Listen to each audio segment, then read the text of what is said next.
신바람 사연 아파트. 오늘의 사연 시작하겠습니다. 안녕하세요. 저는 올해로 38살에 맞벌이 부부를 하고 있는 결혼 9년차 주부입니다. 딸 하나, 아들 하나 낳아 행복하게 살고 있어요. 저는 외동딸이고 저희 어머니는 제 졸업식도 보지 못하고 돌아가셨어요. 아버지와 단둘이 살고 있었는데 아버지는 엄마가 너무 보고 싶으셨는지 어느 날 갑자기 건강이 악화가 되셔서 손도 쓸 틈도 없이 돌아가셨습니다. 이후에 저는 고모댁에 맡겨졌고 성인이 되자마자 그 집을 뛰쳐나왔습니다. 워낙 안 좋았던 기억이라 딱히 설명드리기는 조금 그렇고 그냥 거기서 지내면서 굉장히 힘들었었다는 사실을 말씀드리고 싶어요. 어린 마음에 너무 힘들어서 그나마 엄마와 사이가 좋던 큰애 삼촌에게 도와달라고 부탁을 해봤는데 굉장히 난감해하시며 앞으로 이런 부탁은 자제해달라는 듯한 말을 들었고 그 이후로는 연락도 되지 않았습니다. 지푸라기라도 짚는 심정으로 이모에게 연락을 했지만 돌아온 건 돌아가신 엄마에 대한 나쁜 이야기였습니다. 사실 엄마가 아빠와 결혼하는 걸 외가에서 반대를 하셨거든요. 그래서 외가와는 거의 연을 끊고 지내고 있었어요. 집안꼴 그따위로 만들어 놓고 시집 갈 때부터 그렇게 될 줄 알고 있었다는 말을 들으니 엄마 쪽 친척들에게 더 이상 뭔가를 바라고 싶지 않았습니다. 그래서 제가 성인이 돼서 독립을 한 뒤부터는 친가, 외가 친척들 전부 연락을 안 하고 지내고 있어요. 제가 성인이 되고부터 저 혼자 제 앞가림 할 수 있는 상황이 되고부터 저 혼자서 저희 아버지랑 어머니 제사를 모셨어요. 신랑은 이남 일녀 삼형제 중에 둘째입니다. 제가 새로운 직장을 다니게 되면서 만나게 되었고 저한테 정말 많은 큰 힘이 되었어요. 내가 이렇게 행복해도 되나 싶은 생각이 들 정도로 저에게 잘해줬고 저는 남편의 청혼에 응하고 우리는 결혼하게 되었어요. 결혼 준비를 하면서 조금 마음에 걸리던 게 있었어요. 혹시 시부모님이 제가 부모님이 없다는 이유로 저를 싫어하지는 않으실까? 깔보지는 않으실까? 이런 것들이요. 상견례 자리도 가질 수 없었어요. 남편이 이미 부모님께는 설명해놨다고 걱정하지 말라고 했는데 나중에 따로 만나게 된 시부모님은 정말로 제 부모님에 대한 이야기는 이미 들어서 알고 있다고만 하셨고 그것 때문에 제가 싫다거나 결혼을 반대하신다거나 하는 기색은 찾아볼 수 없었어요. 오히려 그동안 저 혼자 얼마나 외롭고 힘들었겠냐며 걱정을 해주셨습니다. 남편의 그 훌륭한 성품이 어디서 나왔는지 대본에 알겠더라고요. 하지만 결혼 준비를 저 혼자서만 하려니 여러 애로사항이 많았습니다. 보통 사람들이 결혼한다면 어머니와 같이 준비했어야 하는 것들 말이에요. 저도 회사를 다니고 있던 상황이다 보니 저 혼자서 모든 걸 준비하기엔 시간이 많이 모자랐어요. 아는 것도 별로 없었고요. 시어머니께서 도와주고 싶어 하셨지만 어려운 게 많았어요. 시어머니 본인도 체력적으로 많이 힘드셨고 사실 시어머니 쪽에서 제 결혼 준비를 도와주는 것도 조금 그렇잖아요. 그러다 시어머니께서 저에게 형님을 소개시켜 주셨습니다. 아주버님과 결혼할 때도 알뜰히 준비를 잘했고 아무래도 최근에 결혼을 했으니 시어머니보다도 더 잘알지 않겠냐면서요. 시어머니의 마음 씀씀이에 언제나 감사함을 여기고 있긴 하지만 형님하고 저는 도무지 잘 맞지 않았어요. 도움이 전혀 안 됐다고 하지는 않겠습니다. 하지만 저는 형님하고 같이 준비하는 하루하루가 정말 싫었어요. 여러 가지로 제가 부모님이 두 분 다 안 계신다는 사실을 가지고 저를 조금 깔본다는 느낌이 들었거든요. 저도 그 사실로 자격지심을 갖는 건가 혼자서 고민도 많이 했어요. 형님과 식장을 알아보러 간 날에 혼주석에는 누가 와 있을 거냐고 물어보더라고요. 어쨌든 제가 성인이 될 때까지 도와주신 고모가 계시긴 했지만 저는 제 혼주석에 고모가 앉아있는 모습을 원하지 않았어요. 저한테 지울 수 없는 큰 상처를 준 사람이기도 하니까요. 그렇다고 연을 끊어버린 어머니 쪽 친척인 이모나 삼촌들을 부르고 싶은 마음도 없었어요. 혼주석을 비우고 결혼식을 하는 사람이 어디 있냐고 화촉점화도 해야 하고 결혼식에 온 시어머니 측 하객들이 시어머니를 얼마나 무시하겠냐면서 정 세울 사람이 없으면 대행 아르바이트라도 구해야겠다며 유난을 떨었어요.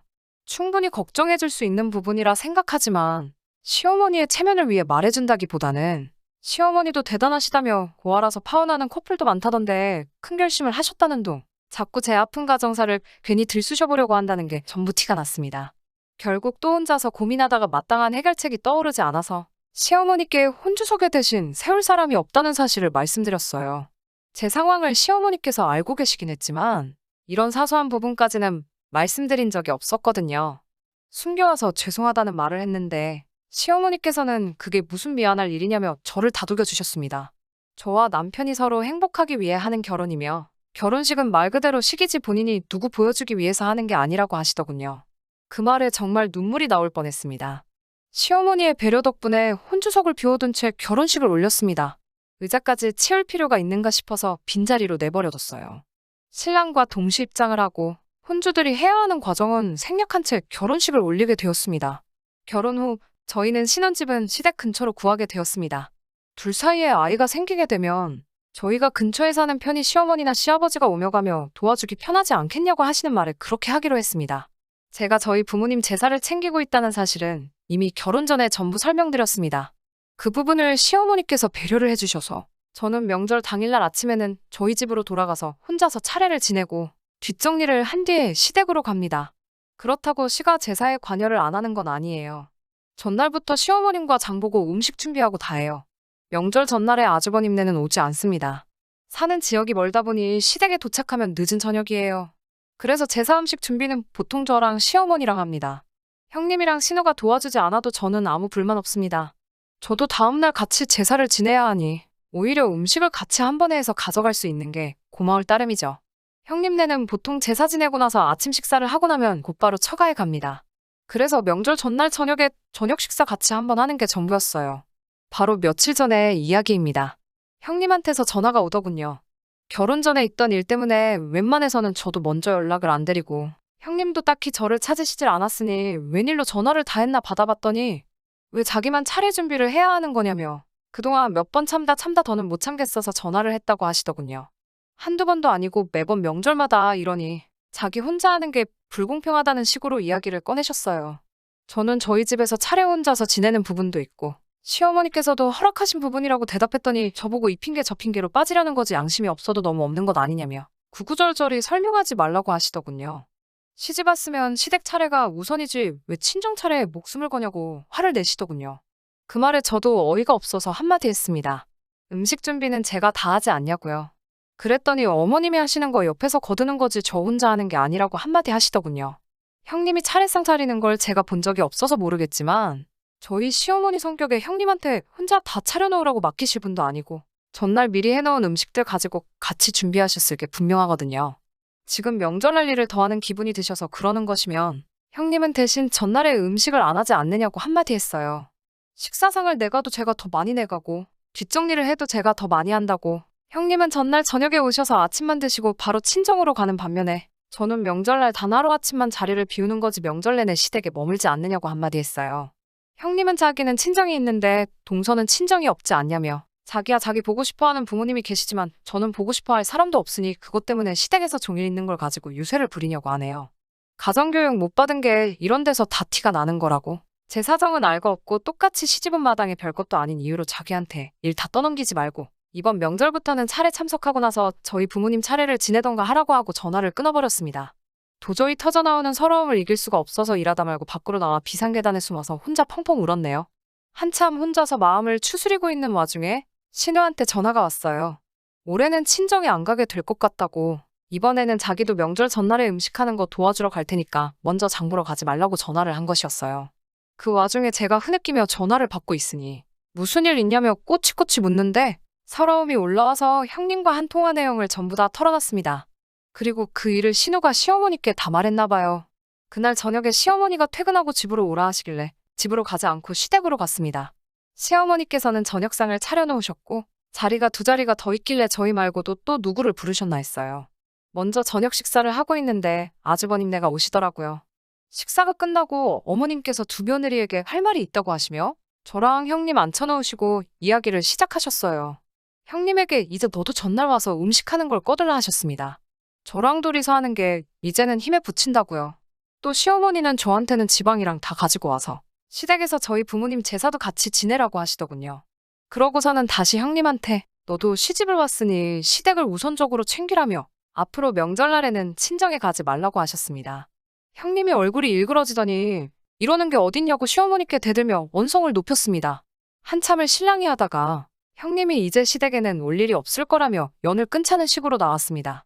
그 말에 시어머니는 형님에게 너 하고 싶은 대로 하라고 하시며 대신 우리 죽기 전에 유산은 다 둘째랑 신우에게 나눠줄 테니 한 푼도 받을 생각 말라 하셨어요. 유산 이야기가 나오자마자 형님은 그런 게 어딨느냐며 바닥에 등을 깔고 드러누워 억울하다고 발버둥을 치기 시작했어요. 언성이 높아지고 바닥에 드러누워 막무가내로 소리를 지르기 시작하니 뭐 대화도 통하지 않고 난리도 보통 난리가 아니더라고요. 결국 보다 못한 아주버님이 상황을 정리하고 형님을 데리고 돌아갔습니다. 형님이 돌아가니 한바탕 난리가 났던 게 무색하게 너무나도 조용해졌습니다. 시어머니께서는 저만 따로 불러내셔서 말을 이어가셨어요. 상황이 그래서 한 말이니 크게 마음에 담아두지 말라고 하시며 재산은 원래 여기저기 옮겨 다니는 게 아니니 원래 하던 대로 하라고 하시더군요. 하지만 첫째네가 이제 오지 않을 테니 아침에 조금만 더 일찍 일어나서 준비하는 걸 조금 도와줬으면 한다고 하셨고 저는 그 말에 그렇게 하겠다고 대답했습니다. 구정 연휴에는 예고한 대로 형님네는 방문하지 않았습니다. 제가 생각했던 대로 아침 차례상 준비하는 것 전부 다 시어머니가 혼자 준비하셨다고 해도 무방할 정도로 분주히 움직이시며 준비를 하셨고 제가 도와드려야 할 것은 많이 없었어요. 준비가 거의 다 끝나가니 도와줘서 고맙다고 말씀하시며 저도 이제 준비할 게 많을 테니 얼른 가보거라라고 하시면서 마무리 준비는 혼자서 다 하셨어요. 시어머니께는 감사한 마음뿐이네요. 제가 정말 좋은 사람을 만났고 좋은 가족을 만난 것 같습니다. 시부모님이 제 부모님이 되지는 못하겠지만 정말 제가 할 수 있는 모든 걸 다해 두 분께 저희 부모님께 못해드린 만큼의 효도를 하려고 합니다. 다음 달이면 시어머니 생신이네요. 여태껏 바쁘다는 핑계로 생신상 한번 내어드리지 못했는데 이번에는 정말 정성을 다해 한번 차려보려고 해요. 사연 들어주셔서 감사합니다. 끝까지 들어주셔서 감사합니다. 오늘의 사연은 여기까지입니다. 구독과 좋아요, 알람 설정 부탁드리고 더 좋은 사연으로 다시 찾아뵙겠습니다. 감사합니다.